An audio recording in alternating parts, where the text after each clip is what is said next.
Hi guys! Pupunta kami ngayon sa Faris, sa High Farm Market.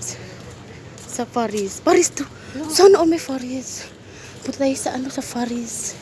May Paris Guys, diba? Pumunta na yun. malapit lang guys. Oo. Eh, bago kasi kayo dito kaya hindi nyo masyadong pag-isa. Yung mga ibang lahi yan guys. 24 hours yan, no? Ito yung mga sasakyan ng mga nagtatrabaho sa company guys. Ito yung mga bus nila guys.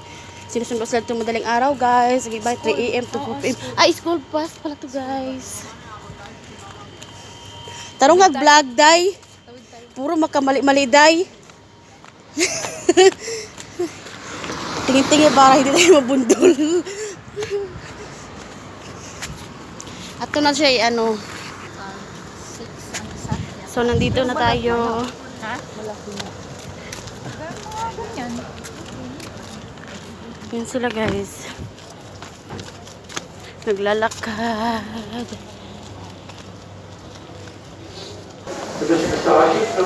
Namimili sila. Iwan ko kung anong bibilihin nila. Toblerone. Wala akong pera. May pera ka. Wala 19. Pahira muna kayo. Wala akong dala. 40 lang pera ko. Wala akong Gusto niyang bumili ng chocolate pasalubong niya. Kaso lang wala siyang perang dala. So pareho kami walang perang dala. Ano yan? 10 lang. Sa lulo ko, Mahal. Ito sa lulo, 30. Ito, 15 lang. Ang hubag man ang ngipon natin. Ngayon, si Ate Alin ay so sad because wala siyang perang dala.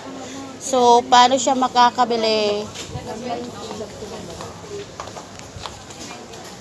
Katapusan ko ng balik. Katapusan na lang daw siya balik. Bilhin niya lahat chocolate, guys. Sabi niya, guys. Kasamok ba nila, oy?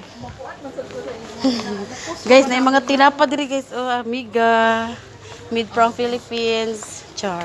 Ano, biko tayo? Hala, na kukuno ngayon. Ayan, dyan, coconut milk. Sige na. Yan sila guys. Pili sa kuro sila pero wala silang perang dala guys. Ano to guys? Tingin-tingin lang guys. Tingin-tingin lang guys. Tapos lalabas kayo walang bit-bit.